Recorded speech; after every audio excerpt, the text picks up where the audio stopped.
బోడపూడి గారు communist party Marxist అగ్ర నాయకుడుగా ఖమ్మం జిల్లాకు సంబంధించి జిల్లా ఉద్యమ నిర్మాతల్లో ఆయన ముఖ్యమైన పిల్లర్ లాంటి వాడు. చిరావురి గారు, ఖమ్మం జిల్లా కమ్యూనిస్ట్ ఉద్యమం అంటే చిరావురి గారు, మంచిగంటి గారు, బోడపూడి గారు, రావెళ్ళ, కేఎల్ ఇట్లాంటి వాళ్ళందరూ, పర్సా గారు పాతకాలంలో వీళ్ళందరూ మనకు గుర్తొస్తారు. నాటి సాయుధ తెలంగాణ పోరాటంలో ఖమ్మం, వరంగల్, నల్గొండ ఈ 3 ప్రాంతాలు చాలా గొప్ప పాత్ర వహించిన విషయం మనందరికీ తెలుసు.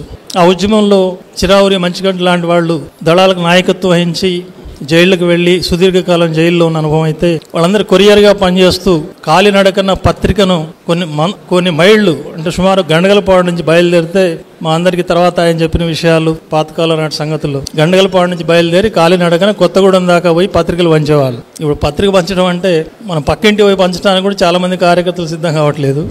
మన నాయకులు పడ్డ కష్టం, చేసిన త్యాగాలు ఆ రకంగా ఉన్నాయి. వ్యక్తిగత జీవితంలో కూడా అత్యంత పేదరికాన్ని అనుభవించిన అనుభవం కూడా ఆయనకు ఉంది. కూలీగా కూడా పనిచేశాడు బోడపూడి గారు. తర్వాత రాజకీయంగా ఎదిగిన తర్వాత కార్యకర్తగా, నాయకుడిగా, శాసనసభ్యుడిగా, పార్టీ జిల్లా కార్యదర్శిగా, రాష్ట్ర సెక్రటరియట్ మెంబర్గా అనేక బాధ్యతలు నిర్వహించినటువంటి నాయకుడు బోడపూడి గారు. ఒకవైపున అత్యంత పేదల్లో పేదలుగా మెలుగుతూనే, వాళ్ళ మధ్య ప్రజల భాషల్లో మాట్లాడుతూనే, సైద్ధాంతిక సమస్యలు వచ్చినప్పుడు అంటే సిపిఐ చీలికలో కానీ, నక్సలైట్ చీలికలో కానీ అట్లాంటి సైద్ధాంతిక విషయాలు చర్చ వచ్చినప్పుడు కూడా ఎంతో సునిశ్చితంగా చర్చలో పాల్గొన్న అనుభవం బోడపూడి గారికి ఉంది. పార్లమెంటు రాజకీయాల్లో కూడా, శాసనసభలో కూడా ఆయన ఎంతో నేర్పుగా వ్యవహరించేవాడు. ప్రభుత్వాన్ని విమర్శించినట్టే ఉండదు, కానీ చాలా సున్నితమైన భాషతోటి తానొవ్వక నొప్పించక అన్నట్టుగా మాట్లాడి ప్రభుత్వాన్ని ఇరుకులో పెట్టే చాలా చాకచక్యం బోడపూడి గారిలో ఉండేది. చాలా సందర్భాల్లో ముఖ్యమంత్రితో సహా, ప్రతిపక్షాలతో సహా అందరూ బోడపూడి గారిని పెద్ద ఆయన అని పిలిచేవాళ్ళు. శాసనసభలో ఏదైనా వివాదం వస్తే సభ్యులకు, స్పీకర్కు, సభ్యులకు, ప్రభుత్వానికి మధ్యవర్తిగా వ్యవహరించే పెద్దరికం ఆయనకి సొంతం. అట్లా అని సునిశ్చిత విషయాల్లో, రాజకీయ అంశాల్లో ఎన్నడూ ఆయన రాజీ పడేవాడు కాదు. చాలా షార్ప్గా విమర్శలు ఉండేవి. పార్టీ వైఖరితోటి, ప్రజల వర్గ దృక్పథంతో వ్యవహరించడంలో ఆయనే దిట్ట. ఖమ్మం జిల్లాలో వరంగల్ జిల్లా వ్యాప్తంగా ఉద్యమాన్ని చేయడంలో బోడపూడి గారు ముఖ్యమైన పాత్ర. అంతకుముందు చిరావురి గారు, మంచిగంటి గారు ఆయనకంటే సీనియర్లు అయినప్పటికీ ప్రజా సంబంధాల రీత్యా చూసినప్పుడు బోడపూడి గారు జిల్లా సెక్రటరీ అయిన తర్వాతనే జిల్లా వ్యాప్త స్వభావం ఉద్యమానికి వచ్చింది. ఆ తర్వాతనే భద్రాచలం మన జిల్లాలో కలవడం, ఆ ప్రాంతాలతో సహా అన్ని ప్రాంతాల్లో బోడపూడి గారు అంటే చిరపరిచితుగా ప్రజల నాలుకల్లో మెలగడం అనేది జరిగింది. నిరంతరం ప్రజల్లో ఉండే బోడపూడి ఒక మాటలో చెప్పాలంటే పిల్లలు కూడా ఎక్కడున్నా సరే అర్ధరాత్రి అయినా అపరాత్రి అయినా ప్రజలు, రైతులు ఆయన చుట్టూ మోగుతుండేవాళ్ళు. ఇంకా మదరకు పోయి చూస్తే మనం అర్థమవుతుంది. ఆయన ఎమ్మెల్యేగా ఉన్న కాలంలో అసెంబ్లీలో ఎంత టైం ఉన్నాడో, ఇంట్లో ఎంత టైం ఉన్నాడో మనకు తెలియదు. కానీ నా అంచనా ప్రకారం ఆ ఇంట్లో ఉన్నదానికంటే, అసెంబ్లీలో ఉన్నదానికంటే నాగార్జున సాగర్ కాలకట్ల మీదనే మదర్లో ఉన్నాడు. అంతటి నిబద్ధత రైతాంగం పట్ల. రైతాంగ సమస్యల పైన అసెంబ్లీలో మాట్లాడిన ప్రసంగాలు కూడా చాలా విజ్ఞానదాయకంగా ఉండేది. ఆయన ఎమ్మెల్యే కాకముందే రైతు సంఘ నాయకుడు, రైతు సంఘ రాష్ట్ర బాధ్యుడు. ఆ విధంగా అనేక విషయాల్లో అధికారపూర్వకంగా మాట్లాడగలిగిన సత్తా ఆయనలో ఉండేది. ఈ సందర్భంగా బోడపూడి గారు నాకు కూడా బాగా సన్నిహితుడు. ఆయన నన్ను ఎంతో లైక్ చేసేవాడు. ఒక మాటలో చెప్పాలంటే ఒక అదృష్టం నాకు దక్కింది. చిరావురి గారు, మంచిగంటి గారు, బోడపూడి గారు, కేఎల్ గారు, ఏలూరు లక్ష్మీనారాయణ గారు వీళ్ళందరూ నా వయసు కంటే చాలా పెద్దవాళ్ళు. వాళ్ళ పార్టీ అనుభవం అంత లేదు నా వయసు అప్పుడు. అట్లాంటి వాళ్ళందరూ కమిటీలో ఉండి, జిల్లా కమిటీలో నేను జిల్లా పార్టీ సెక్రటరీగా పనిచేశాను. ఈమెను ఊహించండి ఇది ఎట్లా సాధ్యం అనేది. అంటే అంత సీనియర్లుగా ఉండి, అంత అనుభవం ఉన్న వాళ్ళు ఉండి, ఒక జూనియర్, సబ్ జూనియర్ నేను జిల్లా పార్టీ సెక్రటరీగా పనిచేశాను. ఏదో పెద్దోళ్ళు కాబట్టి వాళ్ళు ఆదేశిస్తే వాళ్ళు చెప్పిందలా చేసుకుంటూ పోలే. నా ఆలోచనలు వాళ్ళ ముందు పెట్టినా సరే ఎంతో సంయమనంతో, కామ్రేడ్లీ మనస్తత్వంతో వ్యవహరించేవాడు బోడపూడి. మిగతా వాళ్ళందరూ కూడా ఎంతో ప్రోత్సాహకరంగా ఉండేది. వాళ్ళతో చాలా డెమోక్రటిక్గా ఉండేది ఫంక్షనింగ్. అట్లాంటి అనుభవాలున్న బోడపూడి మనకు దూరమయ్యారు. దూరమైన మనుషుల దగ్గర రారు, కానీ వాళ్ళ భావాలు, వాళ్ళ ఆచరణ, వాళ్ళ బతుకున్నాడు చేసిన కార్యాచరణ తప్పకుండా మనకు ఆదర్శవంతంగా ఉంటుంది. ఈ మంచి లక్షణాలన్నింటినీ మనం పుణికిపుచ్చుకొని ముందుకు సాగాల్సిన అవసరం ఉంది. ఆ కామ్రేడ్కు నా తరఫున, మనందరి తరఫున మరొకసారి విప్లవ జోహార్లు తెలియజేస్తున్నాను. జోహార్ కామ్రేడ్ బోడపూడి గారి. మనం ఇప్పుడు దాకా చెప్పుకున్నాం బోడపూడి రైతాంగ జీవితంతో బాగా పెనవేసుకుపోయాడని. ఆ రైతాంగ జీవితాలకు, రైతాంగం వెనుకున్న మొత్తం వ్యవసాయ రంగానికి ఇప్పుడు పెద్ద కష్టం వచ్చింది. మీరు గత కొన్ని వారాలుగా పత్రికలు చూస్తే అమెరికా అధ్యక్షుడు ట్రంప్ అయిన తర్వాత అన్ని దేశాల మీద సుంకాలు వేస్తున్నాడు. అంటే అమెరికా దేశానికి పంపే సరుకులన్నింటి మీద పన్నులు వేస్తున్నాడు. అమెరికా బడ్జెట్ లోట్లో ఉందని, అమెరికా కరెంటుకి అంటే వాళ్ళ దిగుమతులు ఎగుమతుల మధ్య తేడా అధికంగా ఉందని, ఈ లోటంతా పూడ్చుకోవాలంటే అమెరికాను ఆర్థిక కష్టం నుంచి బయటపడేయాలంటే అన్ని దేశాల మీద సుంకాలు వేయటే మార్గం అనేది ఆయన అనుసరిస్తున్న మార్గం. సరే, ఆ మార్గం కరెక్ట్ కాదు, టెక్నికల్గా కరెక్టా కాదా, ఆర్థిక శాస్త్రరీత్యా ఆయన ఆశించిన ప్రయోజనాలు అమెరికాకు జరుగుతాయా, జరగవు. ఆ వివరాల్లోకి ఇప్పుడు నేను పోవట్లేదు. కానీ భారతదేశం విషయంలో ఆయన వ్యవహరిస్తున్న తీరు చాలా కఠినంగా మారింది. ఇప్పటి వరకు మొత్తం ప్రపంచంలో దాదాపు 150కి పైగా దేశాలపైన అమెరికా ప్రెసిడెంట్ ట్రంప్ సుంకాలు విధిస్తే అందరూ వ్యతిరేకించారు, వ్యతిరేక ప్రకటనలు చేశారు. చైనా అయితే ఇంకా గట్టిగా మీరు సుంకాలు వేస్తే నేను కూడా సుంకం వేస్తానని చెప్పి ఎదురు సుంకాలు కూడా వేసింది. కానీ ఎదురు మాట్లాడకుండా, ఎదురు చర్యలు తీసుకోకుండా ఇప్పటి వరకు ఆగిపోయిన దేశం ఒకే ఒక్క దేశం, అది భారతదేశం. మన దేశం పైన పన్నులు వేస్తా అని బెదిరించినా సరే ఎందుకు ప్రతిస్పందించలేదు భారత ప్రభుత్వం? చెప్పలేం. విమర్శిస్తూ పోతున్నాం మనం. ట్రంప్ లొంగిపోతున్నాడు అమెరికాకు.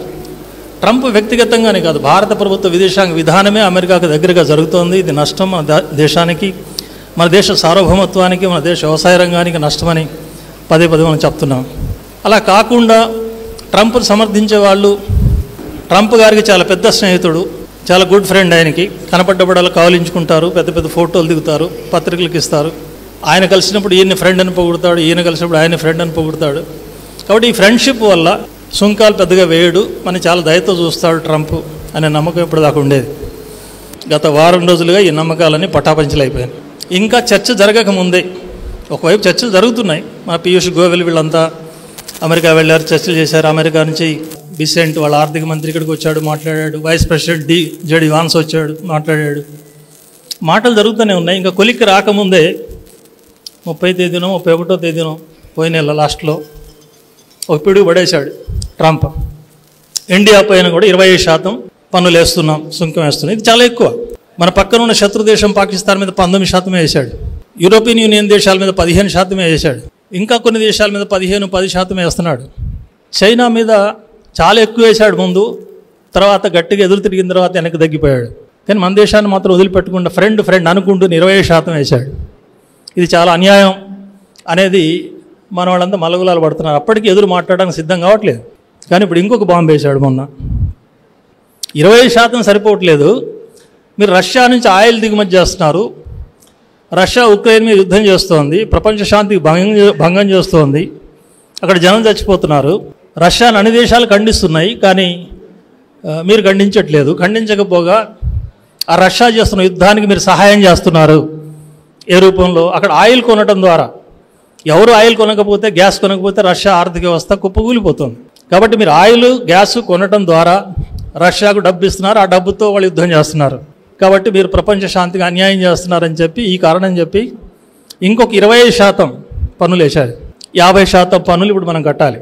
అంటే మన దేశంలోంచి అమెరికాకి ఎగుమతి అయ్యే సరుకులు, కొన్ని సరుకులకి ఇంకా మినహాయింపు ఇచ్చారు. మన దేశం నుంచి ఎక్కువ పోయేది మందులు వెళ్తాయి, ట్యాబ్లెట్స్, ఇంజక్షన్లు, ఇవి వాటి మీద ఇంకా వేయలేదు. ఎలక్ట్రానిక్ వస్తువులు వెళ్తాయి, వాటి మీద ఇంకా వేయలేదు. కానీ ఆభరణాల మీద, ఇంకా ఇతర వస్తువుల మీద, కొన్నిటి మీద బాగా 50% వేశారు. ఈ వదిలిపెట్టిన 1-2 వస్తువులు కూడా వదిలిపెడతారని గ్యారంటీ లేదు. ట్రంప్ మళ్ళీ నిన్న కూడా చెప్పాడు, మళ్ళీ సెకండ్ బాధుళ్ళు ఉన్నాయని. అంటే మిగతా వదిలిపెట్టిన వాటి మీద కూడా వేస్తానే సంకేతాలు ఇస్తున్నాడు. ఎందుకు జరుగుతోంది ఇది? ఇప్పుడు అందరికీ ఆశ్చర్యం. బీజేపీ నాయకులను తల్లబట్టి కూర్చుంటున్నారు. ఇప్పుడు చర్చలు చేస్తున్నారు. ఇంటర్నేషనల్ మీడియాలో కూడా, టీవీల్లో, పత్రికల్లో ఇదే చర్చ. ఇప్పుడు ట్రంప్, మోడీ ఇంత క్లోజ్గా ఉండేవాళ్ళు, కావలించుకునేవాళ్ళు, ఇప్పుడు 50% ఎందుకు వేశాడు? దీని కారణాలు ఏంటని కొంతమంది ఈగో కారణం అంటారు. ట్రంప్కి ఈగో ఉంది, తన మాట వినట్లేదు. పాకిస్తాన్కి, ఇండియాకి యుద్ధం వస్తే మధ్యవర్తిత్వం చేశాను కాంప్రమైజ్ చేయడానికి, నేను చేయబట్టి యుద్ధం ఆగింది, లేకపోతే కొట్టుకొని వచ్చేవాళ్ళు, అణ్వాయుధాలు ప్రయోగించుకునేవాళ్ళు అని ట్రంప్ చెప్పాడు. ఒక్కసారి కాదు, 29 సార్లు 30 సార్లు చెప్పాడు. వీళ్ళు జయశంకరో లేదా ఇంకెవరో మంత్రో, ఒక బీజేపీ నాయకుడు, అట్లా ఏం లేదు. ట్రంప్ చెప్పింది ఏమి లేదు. పాకిస్తాన్ దిగొచ్చాడు, కాళ్ళు పట్టుకున్నాడు, కాబట్టి మేము విరమణ చేశాం అని వీళ్ళు చెప్పడం మొదలుపెట్టారు. కాదు నేనే విరమణ చేశాను మళ్ళీ చెప్తున్నాడు ఆయన. అంటే తను శాంతి దూతగా ప్రపంచంలో ఉక్రెయిన్ రష్యా యుద్ధాన్ని ఆపేస్తాను, మధ్య ప్రాచ్యంలో గాజా పైన దాడులను ఆపేస్తాను, ఇరాన్ దీని మధ్య కూడా శాంతి కుదిరించాను, ఇప్పుడు ఇండియా పాకిస్తాన్ మధ్య కూడా శాంతి ఒప్పందం చేశాను, కాబట్టి నాకు ప్రపంచ శాంతి బహుమతి ఇవ్వాలి ఆయన కోరిక అది. అసలు ఆయనే చెప్పుకున్నాడు, ఆయన ట్రూత్ సోషల్ ఒక పోస్ట్ పెట్టుకున్నాడు సొంతంగా, దాంట్లో ట్వీట్ పెట్టాడు, నాకు ప్రపంచ శాంతి ఆ నోబెల్ బహుమతి ఇవ్వాలి అని చెప్పి ఆయన ప్రతిపాదించుకుంటున్నాడు. పాకిస్తాన్ కూడా దాన్ని వంద కొడుతున్నాడు. ఆసిఫ్ మునీర్ అమెరికా మరీ వెళ్ళి ట్రంప్ చాలా గొప్పవాడు, ఆయన చేయబట్టే మా యుద్ధం ఆగింది, కాబట్టి ఆయనకి శాంతి బహుమతి ఇవ్వాలని చెప్పి ఏం చెప్పొచ్చాడు. పాకిస్తాన్ వాళ్ళు అట్లా చెప్తున్నారు, ఇండియా వాళ్ళు చెప్పట్లేదు. అందుకని ట్రంప్ ఇగో దెబ్బతిన్నది అని ఒకటి లేదు, ఇంకా ఇట్లా చిన్న కారణాలు. కానీ నేను అనుకోవడం దీని వెనక ఆ కారణాలు కాదు, ఈగోలు కాదు. ఈ పెద్ద పెద్ద రాజకీయ నాయకులు ఈగోలు కావు, వాళ్ళ ప్రయోజనాల కోసం సరే తుడుచుకొని పోతారు ఊసినా సరే. దాని వెనక రాజకీయ ప్రయోజనాలు ఉన్నాయి, ఆర్థిక ప్రయోజనాలు ఉన్నాయి. ట్రంప్ ముఖ్యంగా ఇండియాను కోరుతున్నది ఏంటి? సుంకాల ఒప్పందంలో ఇండియా ప్రధాని ఒప్పుకోవాలని కోరుతున్నది ఏంటి? 3 విషయాల్లో పట్టుబడుతున్నాడు. ఒకటి, భారతీయ వ్యవసాయ రంగాన్ని ఓపెన్ చేయాలి. అమెరికాలో చౌకగా వ్యవసాయ ఉత్పత్తులు తయారవుతాయి, వాళ్ళ పత్తి కానీ, మొక్కజొన్న కానీ, సోయాబీన్ కానీ, కోడి మాంసం కానీ, ఇట్లాంటివన్నీ కూడా చౌకగా ఉత్పత్తి అవుతాయి. వాళ్ళ రైతులకు ఒక్కొక్కడికి సంవత్సరానికి 60,000 రూపాయలు సబ్సిడీ ఇస్తాడు. మన దగ్గర సబ్సిడీలో ఉన్న సబ్సిడీలు తీసేస్తున్నారు. కాబట్టి గవర్నమెంట్ ఇచ్చే సబ్సిడీతో చౌకగా ఉత్పత్తి అయ్యి అమెరికా వ్యవసాయ సరుకులన్నింటినీ వాళ్ళకి మిగులుతున్నాయి, వాటన్నింటినీ ఇండియాలో అమ్మాలనేది వాళ్ళ ప్లాన్. అట్లా అమ్మితే ఏమవుతుంది? అమెరికా పత్తి వస్తే ఇక్కడ పత్తి రైతులు నాశనం అవుతారు, అక్కడ కోడి మాంసం వస్తే ఇక్కడ కోళ్ల పరిశ్రమ అంతా ఖతమైపోతుంది. ఇప్పటికే ఆయిల్ ఫామ్ రైతులు 27% నుంచి 17% పన్ను దిగిపోయింది, దాంతో ఫార్మా రైతులు ఇబ్బందులు పడుతున్నారు. ఇట్లాంటివి ఇంకా వివరాలు చాలా ఉన్నాయి. వ్యవసాయ రంగాన్ని ఫణంగా పెట్టడం అమెరికాకు లాభం అవుతుంది, ఇండియా రైతాంగం మొత్తం వ్యవసాయ రంగం నాశనం అవుతుంది. ఇది ఒక చర్చ, దీనికి ఇండియా ఒప్పుకోవటం లేదనేది. రెండవది, అమెరికా ఆయుధాలు కొనుగోలు చేయాలి. ఏ దేశంతో సుంకాల గురించి చర్చ చేసినా, ఒప్పందం జరిగినా, ఇప్పుడు ఈయూతో యూరోపియన్ యూనియన్ దేశాలతో ఒప్పందం జరిగింది, 15% సుంకాలకు ఒప్పుకున్నాడు. అంతకుముందు చాలా ఎక్కువ అన్నాడు. ఎందుకు ఒప్పుకున్నాడు తగ్గించి? $600 బిలియన్ ఆయుధాలని అమెరికా నుంచి కొనుగోలు చేయడానికి వాళ్ళు ఒప్పుకున్నారు. అమెరికా ఇండస్ట్రీ అంతా కొలాప్స్ అయిపోయింది. వాళ్ళు చెప్పులు తయారు చేయలేడు, ఫ్యాన్లు తయారు చేయలేడు, టేబుల్ తయారు చేయలేడు, బట్టలు తయారు చేయలేడు, తుపాకులు మాత్రం తయారు చేస్తాడు, యుద్ధ విమానాలు మాత్రం తయారు చేస్తాడు. ఆ యుద్ధ సామగ్రి అంతా యుద్ధాలు వస్తే కొనుగోలు చేయాలి. యూరోప్ వాళ్ళు కొనుగోలు చేసి ఉక్రెయిన్కి సహాయం చేయాలి. ఆ కథ అంతా ఒకటి ఉంది వేరే. ఆ విధంగా అమెరికన్ యుద్ధ పరిశ్రమని రక్షించే దానికోసం అదొక కండిషన్ పెడుతున్నాడు ఇండియా మీద. భారతదేశానికి అవసరమైన యుద్ధ సామాగ్రి, మన దేశానికి అవసరమైన యుద్ధ విమానాలు కానీ, ఫిరంగులు కానీ, మిసైళ్లు కానీ, తుపాకులు కానీ, వాటిలో వాడే తూటాలు కానీ, ఇవి ఏవి మన దగ్గర తయారు కావు. అవి అమెరికా నుంచి కొనుగోలు చేయాలి. ఇప్పటి వరకు రష్యా నుంచి కొనుగోలు చేస్తున్నారు. మీరు రష్యా నుంచి బంద్ చేయాలి, మా దగ్గర కొనుగోలు చేయాలి. అదేవిధంగా ఇండియా పెట్టుబడిదారులు ఒక $500 బిలియన్ అమెరికాలో పెట్టుబడులు పెట్టాలి. అంటే వాళ్ళ దేశంలో పరిశ్రమలు దివాలా తీస్తున్నాయి. అమెరికా గురించి చాలా గొప్పగా చెప్పుకుంటూ ఇక్కడ కూర్చొని మన పిల్లలు అక్కడ కూర్చొని బాగా సంపాదిస్తున్నారు, ఏదో గొప్పగా ఉంది దేశం అని. అట్లా లేదు ఇప్పుడు. గతంలో ఒకప్పుడు ఉండేది, కానీ ఇప్పుడు చాలా దరిద్రంగా తయారైంది అమెరికా పరిస్థితి. వాళ్ళ ఇండస్ట్రీస్ అన్నీ ఖతమైపోతున్నాయి. చైనా నుంచి సరుకులు పోకపోతే వాళ్ళ సరుకుల దుకాణాలన్నీ ఖాళీ అవుతున్నాయి. కాబట్టి ఆ పరిస్థితి నుంచి బయటపడేస్తా అంటాడు ట్రంప్. అది బయటపడేయాలంటే ఏదో 10 ఏళ్ళు 20 ఏళ్ళు పట్టాలి తప్ప అది సాధ్యం కాదు. అందుకోసం దేశాల నుంచి పెట్టుబడులు ఆహ్వానిస్తున్నాడు. ఇది ఇండియా నుంచి కూడా పెట్టుబడిదారులు అక్కడ రావాలంటాడు. ఇదొక కండిషన్. ఇంకొక కండిషన్ ఏంటి? అమెరికాలో తయారైన ఆయిల్ గ్యాస్ని ఇండియా కొనాలి అంటాడు. ఇప్పుడు మనం ఎవరి దగ్గర కొంటున్నాం? మనకు భారతదేశంలో అవసరమైన ఆయిల్, పెట్రోల్, గ్యాస్ ఇవన్నీ కొనుక్కోవాల్సిందే. మన దగ్గర తయారయ్యి చాలా తక్కువ, ఒక 20% 15% కంటే ఎక్కువ తయారు చేయట్లేదు. మనం బయట దేశాల నుంచి కొనుక్కోవాలి. రష్యా దగ్గర కొంటున్నాం. ఇప్పుడు అదే కండిషన్, రష్యా దగ్గర నువ్వు ఆయిల్ కొనొద్దు అని. ఎందుకు కొంటున్నావు? అక్కడ సోవియట్ యూనియన్ కాలం నుంచి కూడా మనకు రష్యాతో సంబంధాలు సరిగా ఉన్నాయి, అదొక సంగతి. కానీ ఇప్పుడు ప్రత్యేకించి యుద్ధం జరుగుతున్న సమయంలో బాగా చౌకగా ఆయిల్ ఇస్తుంది రష్యా. ఆ చౌక ఆయిల్ మన దేశానికి వస్తే మన దేశానికి లాభం. అసలు ఆ లాభం జనానికి వస్తుందా? మధ్యవర్తులు తింటున్నారా? అది వేరే లెక్క ఉంది. కానీ ఏమైనా మన దేశానికి లాభం అది. రష్యా ఆయిల్ కొంటే అమెరికా ఆయిల్ కొనం కదా మనం. కాబట్టి రష్యా ఆయిల్ బంద్ చేస్తే తన దగ్గర ఆయిల్ అమ్మొచ్చు. ఇది ట్రంప్ ఊహ. ట్రంప్కి ఆయిల్ లేకపోవచ్చు, కానీ ట్రంప్కు మొన్న ఎన్నికల్లో ఓటేసినటువంటి రిపబ్లికన్ పార్టీ బేస్ అంతా ఆయిల్ బేసే. ఆయిల్ బావుల పారిశ్రామికవేత్తలు, గ్యాస్ టర్బైన్ల అధిపతులు వీళ్ళందరూ ఉన్నారు. బిలియన్ల కొద్ది డాలర్లు అమెరికాలో ట్రంప్ కోసం ఖర్చు పెట్టారు. వాళ్ళందరూ ఇప్పుడు అడుగుతున్నారు, ఎన్నికల్లో మేము డబ్బు పెట్టాం, నువ్వు అధికారంలో రాగానే సోలార్ గ్యాస్కు విపరీతంగా సబ్సిడీలు ఇచ్చావు. ఎలాన్ మస్క్ కార్ టెస్లా ఉంది, ఆ Tesla electrical vehicle, diesel petrol వాడదు, అది అంటే ఎలక్ట్రికల్ వాహనం. ఈ వాహనాలకు సబ్సిడీ ఇస్తున్నాడు. అంటే గ్రీన్ టెక్నాలజీ దేశంలో ఇప్పుడు రాగానే అంటున్నాడు మన మహారాజు గారు. హైదరాబాద్లో ఫుల్ వర్షం ఉంది, అక్కడ వరదలతో తెచ్చాం, ఇక్కడికి వస్తే వేడి ఉంది. ఇదంతా వాతావరణ మార్పుల్లో వచ్చిన భాగం. హైదరాబాద్లో కుంభవృష్టి కురుస్తుంది, ఇక్కడ ఫుల్ ఎండ వస్తుంది. మళ్ళీ ఇక్కడ కుంభవృష్టి కురుస్తుంది, ఇంకో చోట పక్కనే ఎండ వస్తుంది. ఇదంతా ఎకలాజికల్ చేంజెస్ అన్ని వచ్చేస్తున్నాయి. ఎందుకు కారణం అంటే వాతావరణ స్పేస్లో వస్తున్న మార్పులు. ఈ మార్పులు తగ్గించాలి, తగ్గించకపోతే ఇంకొక 100 ఏళ్లకు మొత్తం మానవ జాతి అంతా హరణం అయిపోతుంది. ఇది తగ్గించాలంటే ఏం చేయాలి? కార్బన్ గ్యాసెస్ అన్ని విడుదలవుతున్నాయి కాబట్టి వాటిని తగ్గించాలి. తగ్గించాలంటే ఆయిల్ వాడకం తగ్గించాలి, బొగ్గు వాడకం తగ్గించాలి. మరి ఇంధనం లేకుండా పరిశ్రమ నడవదు, ఇంధనం లేకుండా అసలు మన ఇంట్లో పొయ్యి కూడా వెలగదు. దీనికి ఏం చేయాలి? ఇప్పుడు చైనా వాళ్ళు మంచి మార్గం చెప్తున్నారు. సోలార్ విద్యుత్తు చాలా చౌక అయిపోయింది. ఇప్పుడు హైడ్రో విద్యుత్తు, నీళ్లతో తయారయ్యే విద్యుత్తు. సోలార్ అంటే సూర్యుడితో తయారయ్యే విద్యుత్తు. విండ్ పవర్, గాలి మోటార్లు చక్రాలాగా తిరుగుతుంటాయి గాలిలో, దాని నుంచి పవర్ వస్తుంది చౌకగా. మొత్తం ప్రపంచంలో ఈ రకమైన విద్యుత్తునే ఉపయోగించాలి. అప్పుడు భూమి చల్లగా ఉంటుంది, మనుషులు బతుకుతారనేది పారిస్లో ఒక పెద్ద ఒప్పందం జరిగింది. ట్రంప్ దాని నుంచి విరమించుకున్నాడు, అమెరికా విరమించుకుంది. ఎందుకు విరమించుకుంది? వానికి దేశం అంతా ప్రపంచం అంతా క్షేమంగా ఉంటే ఇష్టం లేదా? కానీ అమెరికాలో ఉన్న ఆయిల్ లాబీ వాడికి ఇష్టం. మీకు కానీ గుర్తుంటే అమెరికా ఎన్నికల్లో ఒక స్లోగన్ ఇచ్చాడు ట్రంప్. ఏమని? నేను అధికారంలోకి వస్తే డ్రిల్ బేబీ డ్రిల్ అన్నాడు. డ్రిల్ అంటే ఇంకా తవ్వండి తవ్వండి అంటాను తప్ప నేను ముయ్యండి అన్ను మైన్స్ని, బొగ్గు మైన్లు కానీ ఆయిల్ మైన్లు కానీ ఇంకా తవ్వండి అంటాను. అది పైకి ఏం చెప్తా అంటే అట్లా ఇంకా తవ్వితే ఎక్కువ మంది కార్మికులు కావాలి, ఎక్కువ మంది ఉద్యోగాలు ఇవ్వచ్చు అంటాడు. కానీ అసలు పాయింట్ ఏంటంటే ఆయిల్ అధిపతులకు ఎక్కువ ఆయిల్ తవ్వుకునే అవకాశం, వాళ్ళ లాభాలు గడించే అవకాశం.